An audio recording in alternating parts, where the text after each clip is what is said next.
This is Dueling Pistols, where history draws first and legends never die. No fluff, no filters, just raw stories of grit, blood, and legacy. Triggered by Black Flag. All right, welcome to the show. I am your host, Brian Call, and I'm joined by my brother, Brent Call. We're back into the book, Blood and Thunder, written by Hampton Sides, the epic story of Kit Carson and the conquest of the American West. Okay, on this episode, we're going to get into James K. Polk, the fascinating president of this time frame.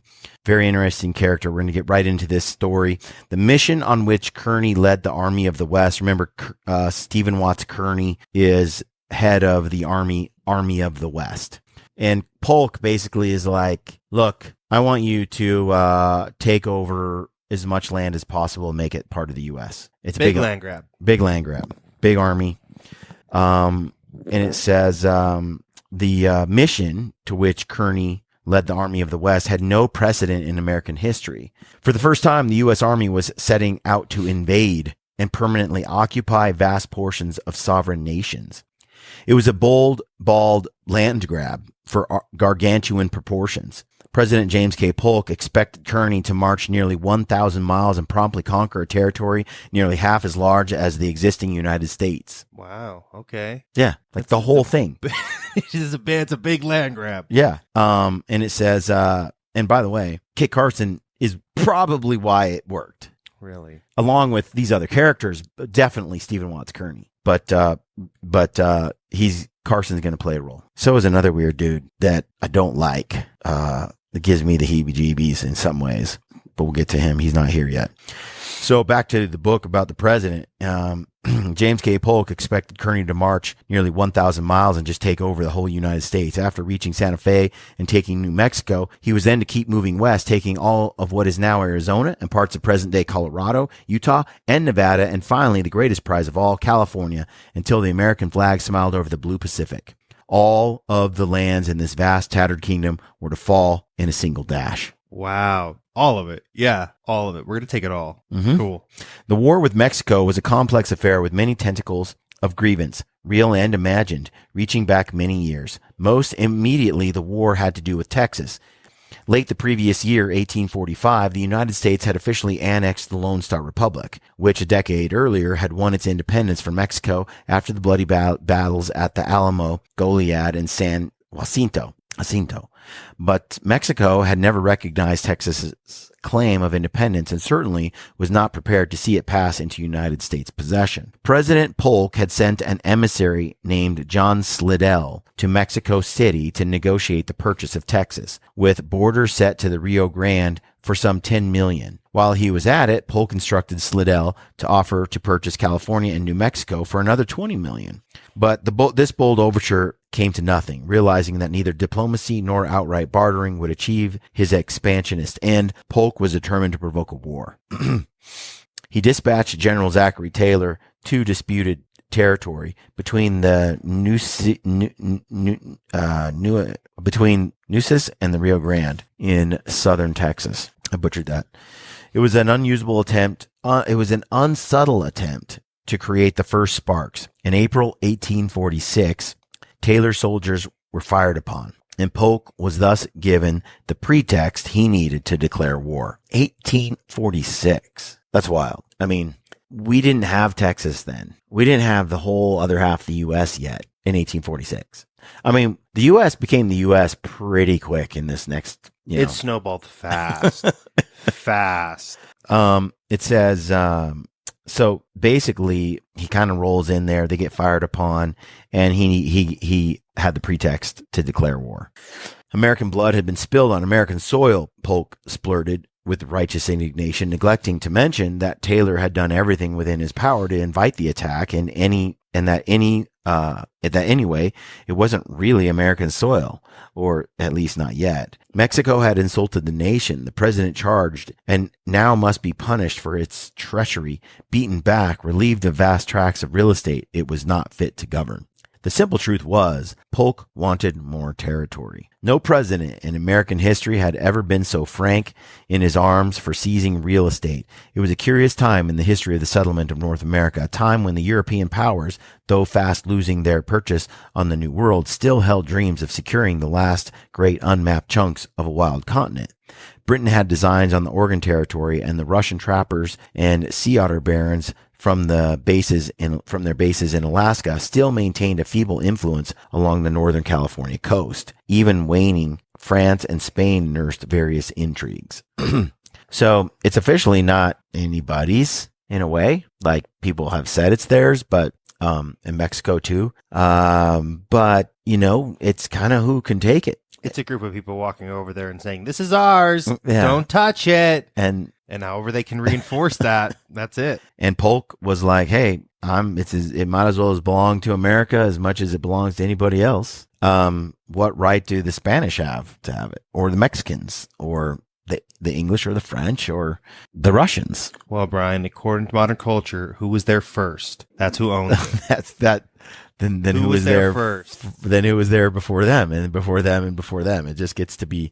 This is the problem with trying to nurse grievance culture, and it's like what's done is done. Like we can look at borders today, and we can respect a nation and say, okay, we don't agree with you. You live your life, we live ours, and have a more civilized approach to modern life. But at this time, if Polk didn't do it, someone else would. In this competitive environment, President Polk took the position that the United States should aggressively pursue its territorial interests now, or else risk forfeiting them forever. Polk especially, it's like having the English set up a massive army on the West Coast, and then what's to say the Crown doesn't try to take the Americas again down the road, right? They wanted Oregon and all this other stuff. Yeah, it's a wild time. Buckle up, Brent. Polk especially had his eyes set on the ports of California, but he found it hard to resist any of the lands that lay between the existing United States and the Pacific. Nearly from the moment he took office in 1845, Polk had seemed perfectly willing to fight two simultaneous wars, one with Mexico over Texas and California, and another with Great Britain over Oregon, in order to gain the lands he so brazenly coveted. The 11th president of the United States was a sly, misanthropic man with long gray hair swept back from his blocky forehead. His jaw was clenched, his countenance grimly determined. He wore a long black coat that was frumpish and out of style, its pockets stuffed with letters. It was impossible to know what the president was thinking. He kept his prim mouth shut, and his gray eyes, hard and jewel-like, gave up nothing. Perhaps Polk's dour nature had something to do with the excruciating medical condition that he long suffered from a teenager growing up in Columbia, Tennessee. After 17 years of anguish that seemed to imprint a permanent grimace on his adolescent face, Polk was diagnosed with urinary stones. Ooh. He was taken by horse-drawn ambulance to a famous Kentucky physician, Dr. Ephraim McDowell, and there underwent state-of-the-art surgery. With nothing more than brandy for an anesthetic, the future president was strapped naked to the operating table with his legs hoisted high in the air. That seems like a weird position. He's in stirrups? Dr. McDowell bored through the prostate, and into the bladder with a medieval-looking tool called a gorget. The stones were successfully removed, but the operation is thought to have left Polk sterile and impotent. Polk biographer John Siganthaler thought that Polk became a man on Dr. McDowell's operating table. Here for the first time were evidences of the courage, grit, and unyielding iron will that Whigs, the British Crown, and the Mexican Army would encounter once he became president. That's a horrible sounding surgery. Yeah, a gorget, basically like a spanner kind of a thing. Like it's meant to open a hole bigger. So they went through his prostate, Brent. And they used that thing to give him a little bigger window into said prostate. Holy. Polk had been elected in one of the closest contests in American history. He barely wins, and they don't understand why. He was going up against Henry Clay, who was far more popular. And it sounds like they mocked him a lot. John Quincy Adams said that Polk has no wit, no literature, no gracefulness of delivery, no elegance of language, no philosophy, no pathos, no felicitous impromptus. He basically has no social skills. Considered the first dark horse candidate in president history, Polk was nominated in the 9th ballot at the Democratic Party convention in Baltimore. It says that everyone found out he was president and no one believed it. The debonair Clay, sure of his national stature, had underestimated Polk's determination and dismissed the upstart with mocking campaign slogan called "Who is James K. Polk?" That's not a good slogan because you're marketing. You're like, people are going, well, who is he? Right? You're like giving him, free publicity almost. Yeah. See, if it was Trump, he'd have been like, who is dog-faced James Polk? Dog-faced pony soldier? That would be Biden. Yeah. Trump would have called him something like the sanctimonious, like something. Who, he said someone's wife had a dog face. She's got a dog face. I don't know. She does. She has a dog face. I looked at her and I said, woof.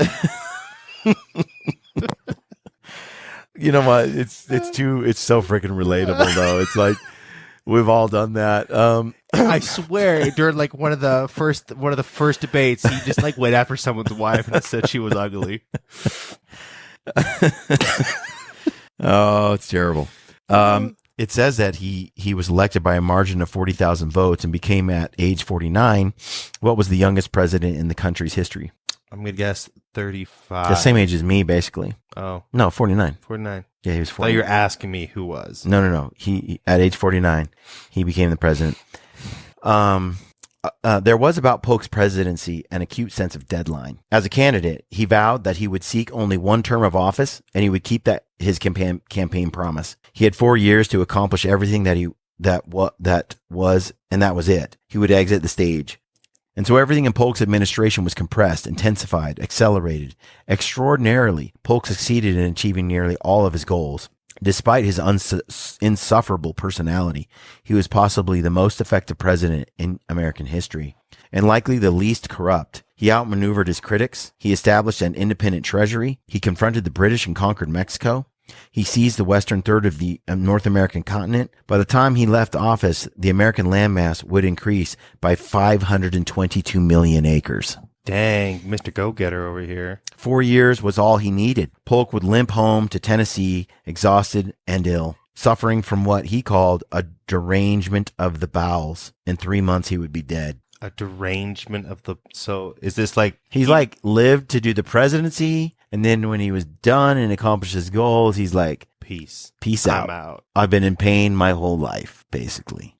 Yeah, dude, well, what a boss. What the heck drives a man? Who was James K. Polk? A stranger, a telegram, a joyless, childless man fueled by an expansionist agenda, a political masochist who gritted his teeth and endured the national growing pains. The populace had picked him to do bold things in a short amount of time. He seemed to spring from nowhere, and there he returned. Dude, where'd he come from? Becomes president, whoops ass, takes over, and then dies. Like, and it's like he gave his life to those 4 years and knew he only had 4 years. There's something kind of like meant to be about that.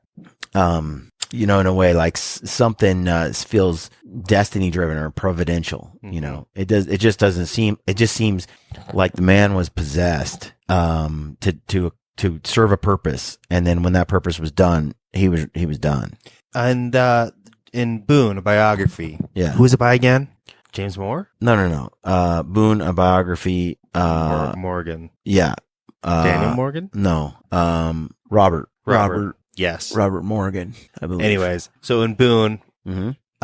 He kind of talks about that, where Boone pretty much does 90% of all the stuff he does. Yeah, he does yeah. it in a single decade. Yeah. And that seems to be a pattern for most men. Yeah. A majority of their life's work is done in a very short period of time. Yeah. His just happened to come at the very tail end of it.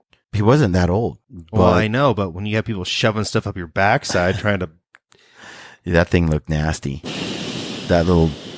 I don't even know how to Gorget. describe that. It looks like a trowel. Brent, that is a fancy, state-of-the-art tool. It looks like a piece of carpentry equipment. It does. It looks like something that I've finished moldings off with before. So get this, perhaps to dignify this nakedness of Polk's landlust, the American citizenry had got itself whipped into an idealistic frenzy, believing with an almost religious assurance that its Republican form of government and its constitutional freedoms should extend to the knighted reaches of the continent then held by Mexico, which with its feudal customs and popish superstitions stood squarely in the way of progress. To conquer Mexico, in other words, would be to do it a favor. I like that. I'm doing you the favor here, honestly. We're better than you, and so you don't deserve to have that land. Look, that's been going on since the dawn of time. Mm-hmm. When you do something like take over someone's place and take it from them, conquer a people, always the justification is because you know better for them how it should be. And that's why you always got to be able to defend yourself best you can. Be as prepared as you can, because someone's looking for your number too. You know, it's part of being alive. Mexico's hold on its sparsely populated northern provinces was tenuous at best. Having won independence from Spain in 1821, the country was poor. It was disorganized, politically unstable, and hopelessly corrupt. Well, sounds the same today. Its army was weak, its people demoralized. The remote territory of New Mexico, nearly 2,000 miles from Mexico City, which was indifferent about them, it said laid on a withering vine, basically. New Mexico did. It says, what's more, the Santa Fe Trail had opened up many New Mexican eyes and pocketbooks to the benefits of a flourishing commerce with the United States. So basically, New Mexico was to be taken away because, well, it sounds like most of the people there would rather be part of the U.S. than part of Mexico anyway. Like this crap hole is not helping me, but these richer people up here that make me lots of money, we could do more trade with them. It says that the Santa Fe trade, basically shoes, textiles, cutlery, tools, rifles, basically all that stuff went up and down the trail and brought wealth up and down the trail. Whether U.S. expansionism was morally right or wrong, most Americans seemed to believe that it was inevitable and that there was little point in resisting the tide of history. America and its ideals and institutions were spreading outward, westward, onward. The country could scarcely contain itself. The spirit of expansionism was everywhere in the air, like some beneficent germ. As the volunteers of Missouri marched, they marched with a kind of national giddiness. John Hughes rhapsodized that every soldier in the Army of the West felt that he was a citizen of the model republic, possessed of a high moral sense and a conscious superiority over the Mexican people. Hughes wrote, they were embarked on a mission of high romance, west to the Pacific, south to the halls of Montezuma. A few years earlier, a young New York editor named John O'Sullivan had coined the self-justifying phrase that captured the righteous new tilt of the country. It said, to overspread and possess the whole continent, allotted by Providence for the free development of our yearly multiplying millions. In order to advance the great experiment of liberty, the American Republic must absorb new lands. It was O'Sullivan suggesting manifest destiny. Yeah, that took over the country real quick. Yeah, so it goes on at universities. They taught this. It says Walt Whitman thought that Mexico must be taught a vigorous lesson. Too long had Washington listened with deaf ears to the insolent Mexican government. Whitman argued now it was time for democracy with its manly heart and its lion strength to spurn the ligatures wherewith drivellers would bind it. And they talk funny back then. Mm-hmm.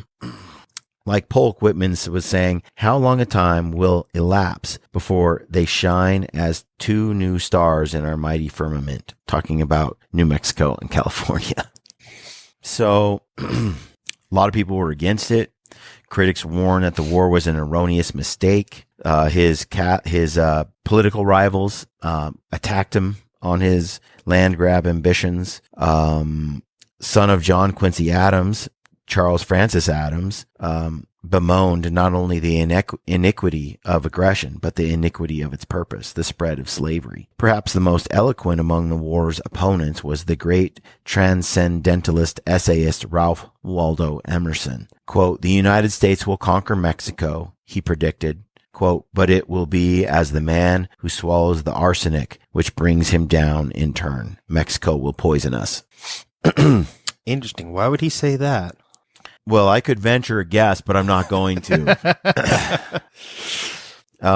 It's sort of like the idea that there's two men. One is a fairly toxic, bad dude, and one is a fairly benevolent, good dude. Which one changes which one?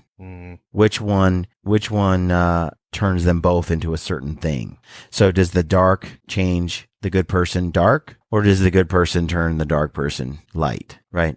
Like there's always this question, and it could go either way. Yeah. But I think the idea, there's a lot of moralism here, moralistic posturing, I think, in a way, to say that, okay, so we'll take Mexico. You could read it different ways. Mexico has its we take it, New Mexico, so on.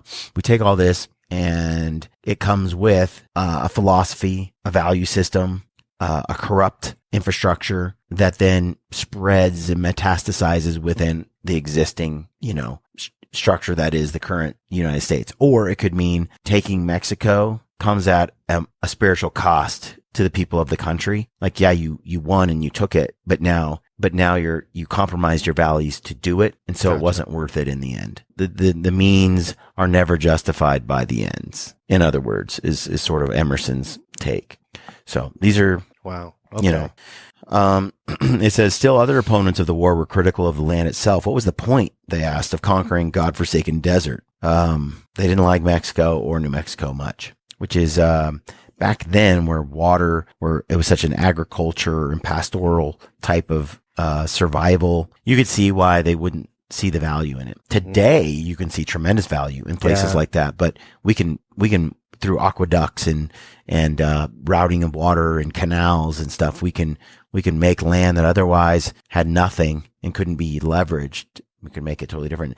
It's interesting because when we read Theodore Roosevelt, River of Doubt, and I also read earlier, if you go back into some early shows I did way back when on the Gritty podcast, I think the book is called, it's right over here. It's called, Wilderness Warrior, Theodore Roosevelt. And it's about how he, from a conservation perspective, brought about the conservation of, basically it talks about his presidency and all that he accomplished. Well, Theodore Roosevelt, Polk got the lands, but nobody moved there. It was dirt. Theodore Roosevelt came in and said, we need to get water to these places, because if we do that, then people will move to these states and it will blossom and grow. And so the vast, you get dams built and you got water collection and all the stuff that basically Roosevelt was responsible for implementing, which then did cause the westward expansion of population into Utah and Nevada and all these states that were thought to be unlivable were now completely livable, Anyway, Manifest Destiny did not countenance to basically, you get the idea. Yeah. People looked at it and they were like, what were the possibilities for industry, trade, and agriculture? And with agriculture, slavery, how good was the soil and the river bottoms, blah, blah, blah. They just didn't see the point, right? So going on, continuing on, it says, Peter burned at the highest pitch. It says, Tom Benton was an enormous man. Okay. This is where we get into the next sort of character. Okay. It says, the great uncle of the famous American painter of the time, Tom Benton, was an enormous man with an even more enormous influence. The 65-year-old senator had a long nose and an imposing head imbused with white hair. In the Senate, as in every other sphere of his life, he was a tenacious fighter. He'd been involved in several duels over the years, one against Andrew Jackson, that ended with the future president lying badly wounded, his shoulder shattered in a pool of his own blood. Benton was one of the lions of the Senate at a time when the Senate was full of lions. Roaring egos like Henry Clay, Daniel Webster, and John C. Calhoun, and ultra hawk Benton served as chairman of the Senate Military Affairs Committee. He's pro-war. He had been in the Senate for more than 20 years, ever since Missouri became a state following passage of the Missouri Compromise in 1820. He was a thoroughly self-made, self-educated man who had cured his boyhood tuberculosis through a regimen of cold showers and vigorous outdoor activity. His daughter Jessie wrote that through his illness he had found an ally within himself on which he could surely rely, his own will. He cured himself of tuberculosis. That's what it says. Yep. That's a pretty gnarly claim there, sir. Through cold plunges and exercise. Yeah. He was deaf in one ear from his proximity to a national tragedy that had occurred 3 years earlier. In February of 1844, Benton and his number of other Washington dignitaries had boarded the USS Princeton for a Sunday cruise down the Potomac. The ship was captained by Robert Stockton, a flamboyant Commodore who would play a prominent role in the American conquest of California. At some point during the excursion, Stockton had ordered his naval gunners to fire a few exhibition rounds from a new cannon that had been placed on board, but something went wrong, and the cannon exploded into the assembled crowd of politicians and military officers. A number of the dignitaries were killed by shrapnel, including Secretary of State Abel Usfer and National Secretary Thomas Gilmer. Benton survived only by sheer luck. Moments before the blast, he had moved a few feet away in search of a better vantage point from which to study the gunner's marksmanship. Still, the blast ruptured his eardrum, and left him in such severe shock that it took him several months to recover. That sounds like an assassination attempt right there. Sounds like someone spiked the cannon, tried to get rid of some political rivals. He was a major book writer, an obsessed bibliophile. And it says he was especially fond of his rare editions of Plutarch, Herodotus, and the ponderous British state trials, from which he quoted freely and obnoxiously. He sounds like a very obnoxious man. He was known around Washington as a breathing encyclopedia. I just want to slap him. Daniel Webster said that Benton knows more political facts than any other man I have met, even more than John Quincy Adams. Benton would deliver stem-winding filibusters that might last for 12 hours, full of abstruse facts dressed up in purple layers of grandiloquence.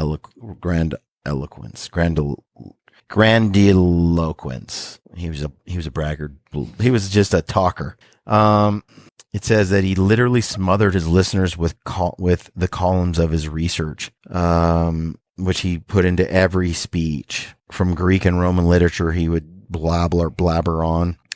Another Benton biography, Teddy Roosevelt, said that the senator, though he had much erudition, was grievously afflicted with the rage of a cheap pseudo-classism. Roosevelt went on to capture Benton in a series of pungent, fragmentary descriptions. The senator had, he said, a magnificent physique. He waxed hot and wrathful, and was fond of windy orations in which he fairly foamed at the mouth. He had an aggressive patriotism and an immense capacity for work, but was, quote, unfortunately deficient in the sense of humor. Oh, so he's dry on top of all of that? That's rude. It's just serious. Well, you'd have to read those books, memorize them, and quote them back to people all the time. You got to be a little bit pretentious. Well before the war with Mexico, Benton had kept the long fingers of American settlement steadily curling toward the Pacific. He had pushed for the opening of the Oregon Trail into the Willamette Valley. So it says early on, Benton had recognized the necessity of topographical expeditions to map and explore the West. And through his impeccable connections, he'd seen to it that his son-in-law, John C. Fremont, got the choice assignments. More than anyone else in Washington, more than President Polk, even Tom Benton was the face and voice of Manifest Destiny. So he was the dude that was pushing. And his son, John C. Fremont, is a pecker. And yeah, we'll get into it. But man, rich kids. So it goes on to say, yet he had arrived. This is back to Benton. He had arrived at his position by an oblique and unpredictable path. And it was this that made him one of the most interesting men in the Senate. A Southerner by birth, Benton represented a slave state and owned slaves himself, but he did not follow the Southern colleagues in Washington, most of whom favored Western expansion primarily as a way to extend slavery into Texas, California, and elsewhere to tip the delicate national balance between slave and free states. Refreshingly, slavery had nothing to do with Benton's designs on the frontier. He regarded the peculiar institution as an incurable evil, one that would cause infinite trouble if Western states attempted to adopt it. I am Southern in my affections, he once declared, but I will not engage in schemes for slavery's extension into regions where a slave's face was never seen. Because they knew it was wrong. Yeah. They knew it was wrong. Mm-hmm. But he didn't have the character to stop it. Instead, he's just like, well, it's like, how do you stop it? What can you do with it? It's just what it is. Mm-hmm. It's like, I feel like, I mean, take the political landscape today. How do you go about fixing it? How do you go about solving it? There's so many things. Says Tom Benton favored westward expansion for altogether different reasons. He was a unionist, first and foremost, a kind of super patriot with no patience for men like John C. Calhoun, who talked of nullification and secession. Yeah, he wanted a global, a national giant empire. He spoke unabashedly of the American empire. And from his wide reading, he concocted a theory that all empires in world history have become great by achieving a direct access to Asian trade. He insisted that the nation do everything in its power to blaze a clear path to the Pacific in the interest of establishing what he called the American road to India. Throughout Benton's long, blustering career, this was his main theme, his hobby, as Roosevelt put it. The most significant obstacle to vigorous Oriental trade, Benton thought, was Great Britain. Having fought in the War of 1812, the senator especially hated the British, who were always sniffing along the coast of California, pushing various intrigues and colonization schemes. With its mighty navy, Britain could thwart America's geopolitical aims in a myriad of ways. Benton thought President Polk should be more confrontational with London.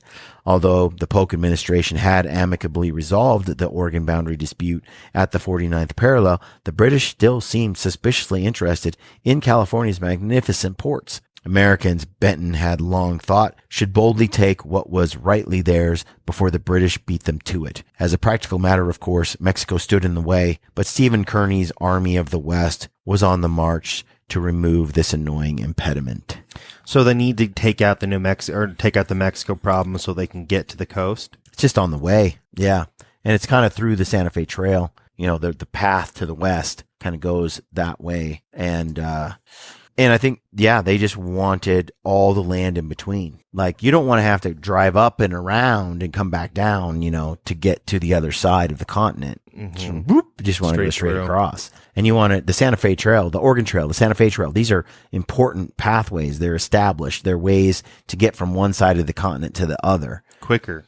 Meriwether Lewis, and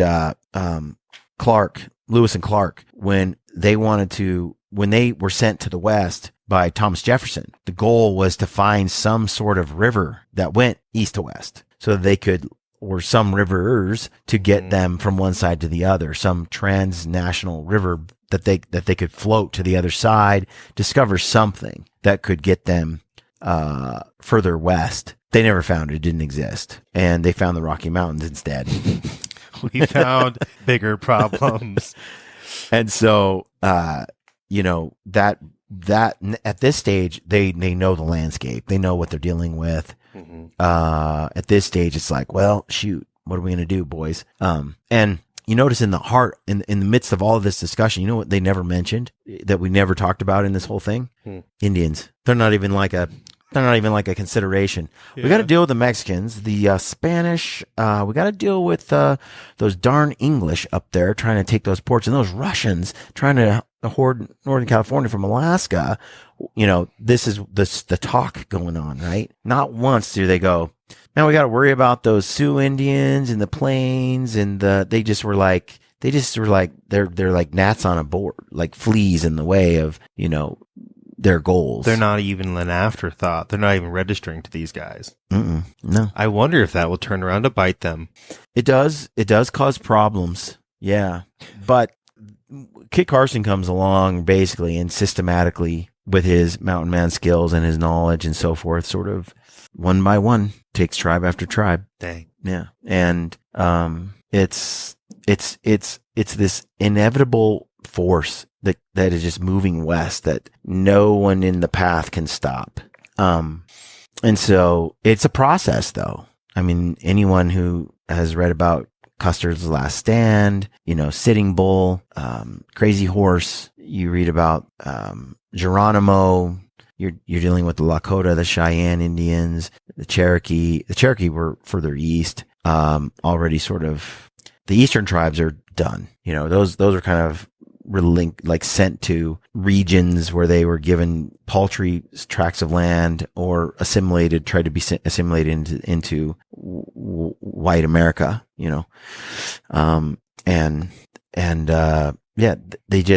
this is not a consideration for them, the native people. They just have to get on with the program or get out of the way, and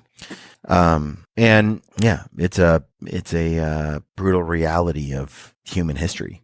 And it is not unique to Caucasian. No. If you look at any country's development, it looks pretty similar to this. Conquest, moving people around, pushing people out. Well, during a period where the Mongols pretty much ruled 80% of the planet, in that region, all stretching all the way to England. The Mongols killed some. They make Mao and how you can look it up. Genghis Khan. How many people did the Mongolians kill?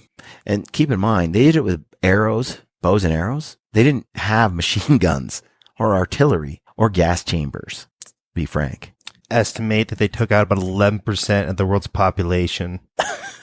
Somewhere between 38 and 60 million people. With bows and arrows and horses. And fists and rocks, up close and personal.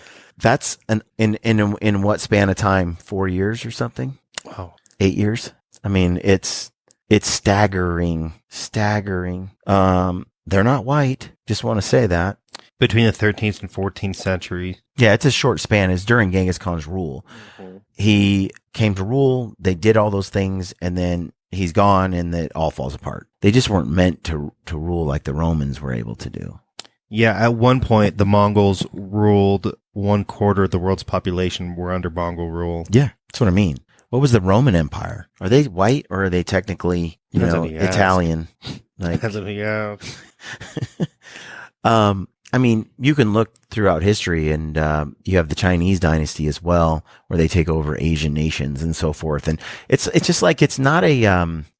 You can even go back to the Muslim expansion, where I believe, just during the Crusades, the Muslim forces had just taken over everything.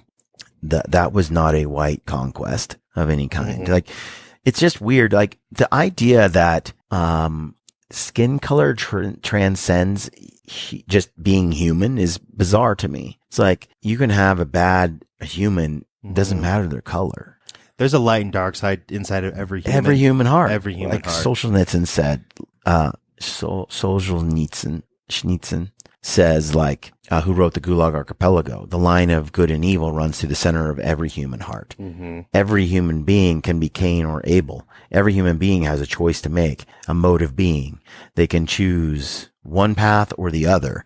And the idea that it's determined by race is absurd. It's absolutely absurd. It's a story of subjugation, and it runs parallel with human history. You don't have to be a certain color to be evil. You don't need that. That's just human. Humans can be devils.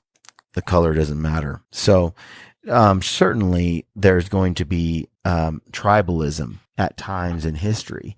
The Mongols would go in and kill 1 million Chinese in a city and just went man, woman, child, just kill them all and move on. They didn't take prisoners. They just mass slaughtered. And then they moved on. They had conquest in mind, and they wanted to get rid of the people that weren't them. They had no reason to have anyone be around to live after, like, we don't need you people here. You don't, it's extermination. Yeah. And so, that's a human thing. And so here we are with folks moving west. It's interesting, though, that Benton doesn't want to see slavery expand, but that's kind of the goal for some that are Southern states. We need more slave states so that we don't get outvoted on a national level for certain things, blah, blah, blah. And but then you have Benton's like, no, slavery is where it's at, but it has no business expanding. Good luck getting rid of it where it is. Kind of his attitude, right? And you can't help but look at slavery. You know, Jefferson and others had slaves. Some of that is cultural, and you grow up with it, and it's an institution, and it's there. And yet, these people know it's evil. And especially those who were up north, like Abraham Lincoln and others who weren't born and raised in slave states. They saw it clearly for what it was. They weren't indoctrinated into an institution. They didn't have it, right? It wasn't something that and they clearly saw it as evil, to the tune of Civil War, to the tune of what, 60, how many people died in the Civil War? Civil War, 20,000 people would die in a day, 30,000 people in a day. Like, that's another staggering kind of, with muskets and stuff. It's a little over 500,000. Yeah. Died during the Civil War. Yeah. I was thinking 600,000, 60. Yeah. 620,000. 620,000. Yeah. In a war that we had between each other over slavery. People try to say it wasn't over slavery, and war definitely has more than one objective. Yeah. But slavery was the main moral driver in the war. It wasn't sustainable, and it didn't reflect the ideals of the nation. That the ideals were set forth in the Constitution, and they were there. They just didn't live up to them, especially those southern states. All men created equal, blah, blah, blah, blah, blah. It doesn't matter if you're Chinese, Irish, white, blah, blah, blah, blah, blah. And yet slavery's still there. And it came to a point where, look, we have an ideal. It's written. It's what we should be, how we should be living. But any nation that is made up of human beings, not gods, imperfect humans, is always going to fall short of the ideals, or they wouldn't be ideals. Ideals are the very thing that you can then measure yourself against and try to achieve, but sometimes can never achieve. But if you were to look at, for instance, our nation today compared to what it was back then in terms of freedom, in terms of rights, in terms of its effort to live up to its ideals, the nation is it would be hard. You can't argue that it hasn't moved into something much, much more close to what our ideals are, and that there are those who want to bring back slavery under the guise of anti-slavery. It's baffling. It's amazing to watch. But it just goes to show that there are wrong-headed and evil people in the world, and they always will be here, and there are always need to be good people to fight against it. You don't get to rest. Mm-hmm. You don't get to not have the fight, because again, some people choose the able path of resentment, murder, lack of accountability, blame, and then there are those who pick up their cross and try to live a moral life and therefore set a different world. And those two are it's a story as old as time. They're going to battle, and it will never stop. So anyway, there you have it. We're going to get to learn a lot more about John C. from Fremont. Man, guy's such a wanker on so many levels. He's kind of like, to me, he's like a pretend, like he does some things that aren't loathful. But I just kind of, and I'm pretty sure I have the right, Fremont. He's an interesting guy. Benton is his father-in-law, and his father-in-law has a lot of ambitions for his son-in-law. And so both of them together make a pair. So anyway, we're going to get into it here next chapter, continue on.